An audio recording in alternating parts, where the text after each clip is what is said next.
Reflection eight convex spherical surface when object lies in denser medium. अब इसके भी दो आगे डेरिवेशन होंगे। पहला जब रियल इमेज फॉर्म होगी तो अब ऑब्जेक्ट कहाँ चला जाएगा, ऑब्जेक्ट अब डेंसर में चला जाएगा। जो ऑब्जेक्ट पहले रियल में होता था, रेयर मीडियम में होता था, बाहर होता था, अब वो कहाँ पे होगा, अंदर, ये डेंसर में, डेंसर मीडियम ये है अंदर वाला। तो ऑब्जेक्ट कहाँ पे आ गया, यहाँ पे। तो अब जितनी भी जो हम कल कर रहे थे उसमें क्या था, उसमें ऑब्जेक्ट यहाँ पे था तो एरो अंदर की तरफ चल रहे थे। अब एरो जो है वो अंदर से बाहर की तरफ आएगा, मतलब डेंसर टू रेयर। जो दो केसेस किए हमने वो रेयर टू डेंसर थे। अब जो केसेस करेंगे दो वो क्या होंगे, डेंसर टू रेयर। तो ऑब्जेक्ट कहाँ पे है, डेंसर मीडियम में। तो लाइट कहाँ को चलेगी, इस तरफ बाहर को। ठीक है, तो हमने पहले इसके उसी तरीके से ऑब्जेक्ट को यहाँ पे लिख, मतलब बोलने का मतलब जो पहला टॉपिक किया था ना हमने कल वाला रियल इमेज वाला, उसका टोटली ऑपोजिट है। ठीक है, उसमें ये वाला ऑब्जेक्ट यहाँ पे था और इमेज यहाँ पे थी। यहाँ पे अब ऑब्जेक्ट की जगह इमेज चली गई और इमेज की जगह ऑब्जेक्ट चला गया, सी अपनी जगह पे रहा। ठीक है, तो अब एंगल के नाम, ऑब्जेक्ट पे अल्फा एंगल होता है, इमेज पे बीटा एंगल होता है और सी पे गामा एंगल होता है, हमें पता है। उसके बाद इंसिडेंट एंगल और रिफ्रैक्शन एंगल, जहां पे कल आई था वहां पे आर हो गया, जहां पे आर था वहां पे आई हो गया, एक दूसरे के ऑपोजिट। आई कहां पे बनेगा, इस सी के बीच में और इंसिडेंट के बीच में, और आर कहां बनेगा, ये सी और रिफ्रैक्शन के बीच में। तो ये बन गया। ठीक है, उसके बाद हमारा ये दो काम कर लिए हमने। एक लाइन लगा ली, लाइन फिर से उतनी लगी, 1 2 3 4, 4 लाइनें लगती है, लगा दी हमने। ए एन परपेंडिकुलर हमेशा रहेगा। ठीक है, दूसरा काम होता है अल्फा बीटा और गामा एंगल और आई और आर एंगल, 5 एंगल को लिखना। तो 5 एंगल लिख दिए, अल्फा हमेशा ऑब्जेक्ट के ऊपर, बीटा हमेशा इमेज के ऊपर और सी हमेशा के ऊपर गामा। ये हमने 3 ये लिख दिए। और इंसिडेंट और रिफ्रैक्शन का मैंने आपको समझा दिया। इंसिडेंट और नॉर्मल के बीच में जो एंगल बनता है वो इंसिडेंट, रिफ्रैक्शन और नॉर्मल के बीच में जो एंगल बनता है वो आर एंगल। हमने 5 एंगल लिख दिए। अब अगला काम क्या होता है हमारा, इसके जो डिस्टेंसेस होती है उनको लिखना। पी से ओ तक हमेशा यू ही आती है, पी से आई तक वी, पी से सी तक आ। ये 3 हमारे पास डिस्टेंसेस होते हैं। इसको करने का तरीका बिल्कुल वैसा ही जैसा हमने कल किया था। सबसे पहले क्या करेंगे, पहले इसके बारे में लिख लेंगे। Let O be the image, let O be the object lies in the denser medium and I is the image in a rare medium. ठीक है, और C is the centre of curvature, P C R, P O U, P I, ये सारी हम detail लिख लेंगे। उसके बाद हमारा काम होता है इंसिडेंट और आई और आर एंगल को फाइंड करना। तो बिल्कुल हम बिल्कुल जैसे हम दो किए हुआ ना, मैंने आपको पहले दिन बोला था कि हम पहले के लिए टाइम लगाएंगे, फिर उसके बाद टाइम नहीं लगेगा। तो हम क्या लिखेंगे, determination of I and I और आर का पता लगाना। तो आई एंगल अब याद हो जाना चाहिए। ठीक है, फ्रॉम ट्रायंगल एओसी। तो एओसी से क्या आपको पता चलेगा, आई और आर। पहले आई पता लगेगा, तो आई एओसी देखते हैं, एओसी। ठीक है भाई, एओसी बना दिया। आई ये अल्फा, ये और बाहर क्या है, गामा। तो गामा बाहर आ गया, तो gamma is equal to I plus alpha. ऐसा ही होगा ना, exterior angle is equal to sum of interior opposite angle.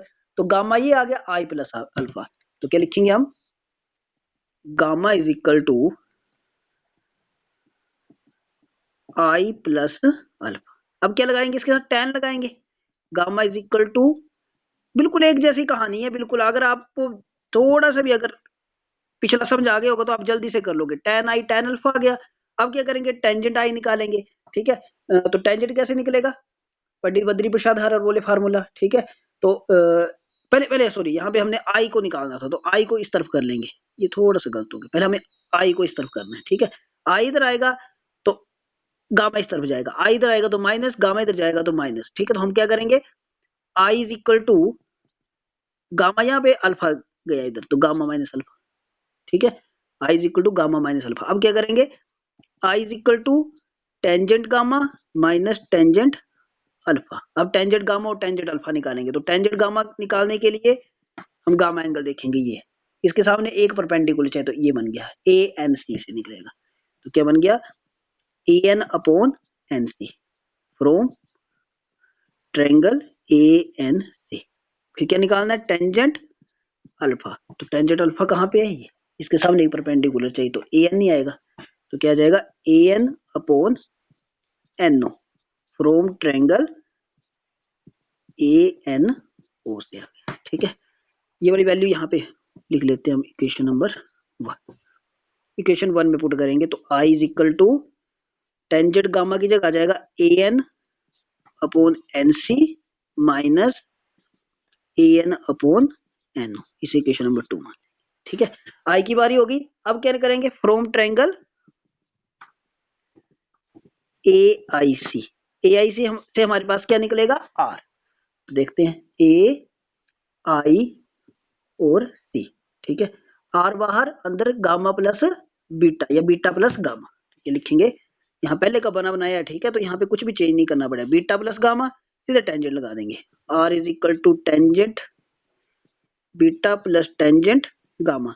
अब अगर आप ऐसे अलग करके करना चाहते हो तब भी कर सकते हो, नहीं करना तो आप सीधे डायरेक्ट यहाँ पे टेंजेंट बीटा की वैल्यू कहाँ से निकलेगी, ये बीटा है ना, AN अपॉन NI, तो डायरेक्ट भी लिख सकते हो, कोई दिक्कत नहीं है। AN अपॉन, जब समझ में आ गया फिर नहीं कोई दिक्कत। और इसके गामा की हमने पहले निकाली हुई है AN अपॉन NC। ठीक है, ये क्वेश्चन नंबर 3, ये क्वेश्चन नंबर 4। R की वैल्यू आ गई। I और R की वैल्यू आने के बाद हम क्या करते हैं, N को P में कन्वर्ट करना। ठीक है, now assume N is very close to P, so Ni approximately equal to Pi, No approximately equal to Po और Nc approximately equal to Pc। Put in equation number 2 and 4। तो 2 और 4 में put करेंगे तो I कितना आ जाएगा, N की जगह P आ जाएगा, AN अपॉन PC। मैंने आपको समझाया था, यहाँ पे भी AP लिख सकते हैं, कोई दिक्कत नहीं, पर ये AN खत्म हो जाना है इसलिए मुझे इसकी कोई ज्यादा टेंशन नहीं है। AN अपॉन PO, I की वैल्यू आ गई, इसे इक्वेशन नंबर इसे मानने की इक्वेशन नंबर 4 आ गई थी ना, 5। ठीक है, और R की value AN upon PI plus AN upon PC, ये इक्वेशन नंबर 6। इसके बाद स्नेल लॉ यूज करेंगे। पूरा तरीका एक जैसा ही है, जब आप बिल्कुल बिना रट्टे लगाए करेंगे ना तो आपका बिल्कुल अपने आप स्मूथली चलता चलेगा। Applying Snell law, Snell law क्या बोलता है, अब यहाँ पे स्नेल लॉ आपको समझना पड़ेगा। ठीक है, स्नेल लॉ की बारी अब आई, sine I upon sine R, ये तो रहेगा रहेगा ना। अब हम देखेंगे एरो किस तरफ है, एरो किस तरफ है, इस तरफ को, इसके बाहर को ना μ1, तो अब μ1 ऊपर आएगा। पहले तो उसमें क्या होता था, इस तरफ चलता था तो μ2 इस तरफ होता, तो μ2 ऊपर आता था। अब जिस तरफ को लाइट चल रही है ना, हमने वो ध्यान देना है। तो sine I upon sine R, तो क्या जाएगा μ1 अपॉन μ2, क्रॉस मल्टीप्लाई होगा, μ2 sine I is equal to μ1 sine R। फिर वही काम, since I is very small, I and R is very small angle, so sine is neglect, तो क्या बच जाएगा μ1 I sorry μ2 I is equal to μ1 R। अब जो कल किए थे उसमें μ1 I μ2 R होता था, ये ध्यान रखना। अब यहाँ पे थोड़ी सी चेंजेस आएगा। I और R की वैल्यू इक्वेशन 5 और 6 में हमें पता है, तो यहाँ पे पुट कर देंगे। कितना हो जाएगा, μ2 I की जगह AN upon PC minus AN upon PO।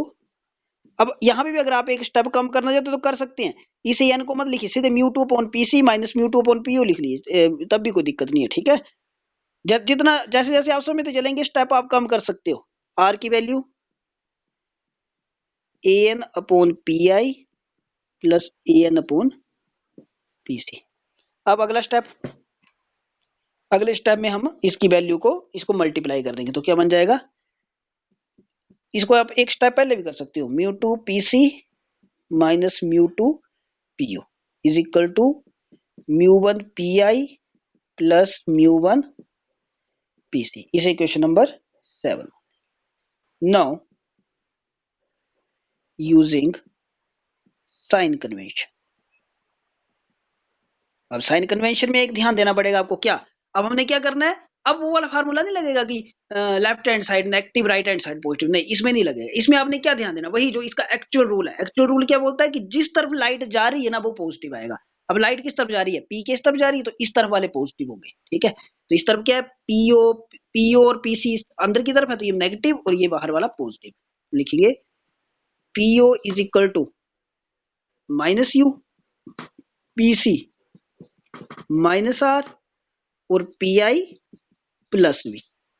ये वैल्यू यहाँ पे पुट करेंगे तो mu two P C minus R तो minus R minus mu two P O minus u तो माइनस माइनस प्लस हो जाएंगे। चलो अगले स्टेप में करते ताकि आप कंफ्यूज ना हो। म्यू वन बी माइनस है प्लस पर क्योंकि पीसी की वैल्यू माइनस आर है तो मैं इसको माइनस लिख देता हूँ। ठीक है तो ये हो गया minus mu two R minus minus plus mu two U mu one B minus mu one R. R वालों को इस तरफ ले जाते हैं बी वाले को इस तरफ ले जाते हैं तो यहाँ का पहले क्या है म्यू टू यू पहले का है यहाँ से आएगा म्यू वन बी तो माइनस हो जाएगा माइनस म्यू वन बी। यहाँ पहले का है माइनस म्यू वन आर इधर से माइनस जाएगा प्लस हो जाएगा प्लस म्यू टू आर। तो मैं इसको mu two R minus mu one R भी लिख सकता हूँ। तो इसको क्या लिख सकते हैं mu two upon U minus mu one upon B is equal to mu two minus mu one upon. तो एक तो आपके पास ये आ गया इसका आंसर। ठीक है माइनस म्यू टू गलत तो नहीं हो गया कहीं पे म्यू टू यू ही आएगा ना। ठीक है म्यू कहीं कहीं पे ना बुक में इन्होंने क्या किया होगा यहाँ पे कॉमन लेके इसको पॉजिटिव बना दिया होगा तो वो कोई दिक्कत नहीं है उसमें कोई ज्यादा नहीं क्योंकि उन्होंने क्या कर दिया यहाँ पे बुक में क्या किया हुआ है mu two minus mu one ना करके mu one minus mu to किया। तो अगर मैं इसे mu one minus mu to करूंगा तो इस तरफ वाला नेगेटिव वाला पॉजिटिव बन जाएगा पॉजिटिव वाला नेगेटिव बन जाएगा तो हमें इसकी कोई जरूरत नहीं है। आपने इसको ऐसे नहीं करना ये ठीक है ऐसे। ठीक है अब dividing both side by mu one से डिवाइड करेंगे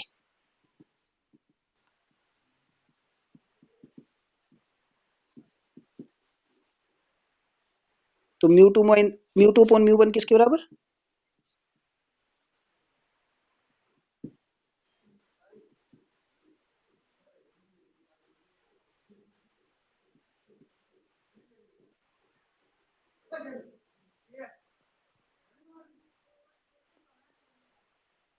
mu upon U minus one upon B mu minus one upon R. ठीक है तो लास्ट में आपके पास ये आंसर आ जाएगा। कहीं कहीं बुक में आपके पास ये minus mu upon U plus one upon B mu one minus mu आएगा तो वो कोई दिक्कत नहीं वो ठीक है हमारे जब हम ऐसे जो हम कर रहे हैं ना उसी तरीके से ठीक है। तो ये आपके पास अगला टॉपिक हो गया। क्लियर है अभी बात ये।